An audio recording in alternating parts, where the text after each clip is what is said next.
In this video, we're going to look at how to make an eCheck payment through the customer portal.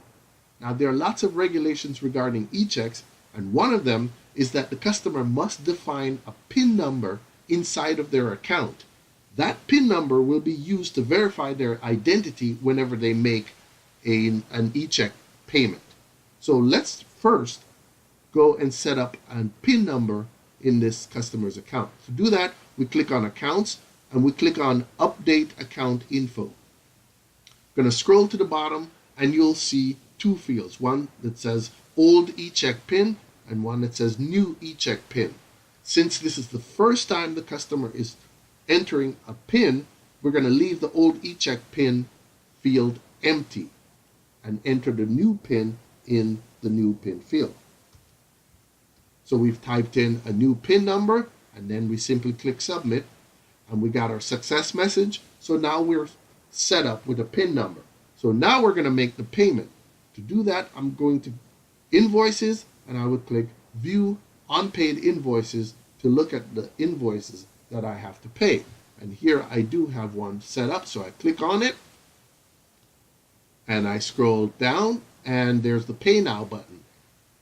Customer clicks on the Pay Now button and looks over the page. Now normally payments are made by credit cards, and what you're looking at here is the default input for credit cards. So the credit card number would go there and the credit card expiration dates and so on. But we're going to make an eCheck payment, so we're going to change the payment type. So we click inside the payment type box and we choose bank account eCheck. And you notice the screen changes now. So the first thing it's going to ask me to do is to input the PIN number that I typed in. So I type in the PIN number.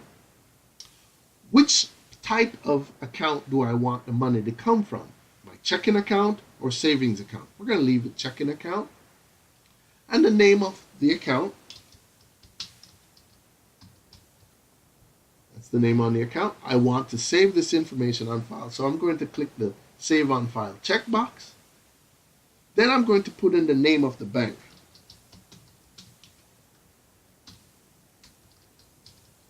So it's a Bank of America. Now I'm going to enter the routing number. The routing number and your account number are listed on the bottom of your paper checks. So you can look at the bottom of the paper check and find it.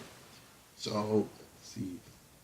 You must be accurate with these. So make sure when you're typing in the routing number or your account number that you are correct.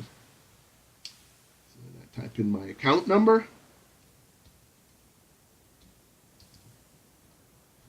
So now, check them over, make sure everything is exactly correct. If it's not correct, the transaction will be rejected.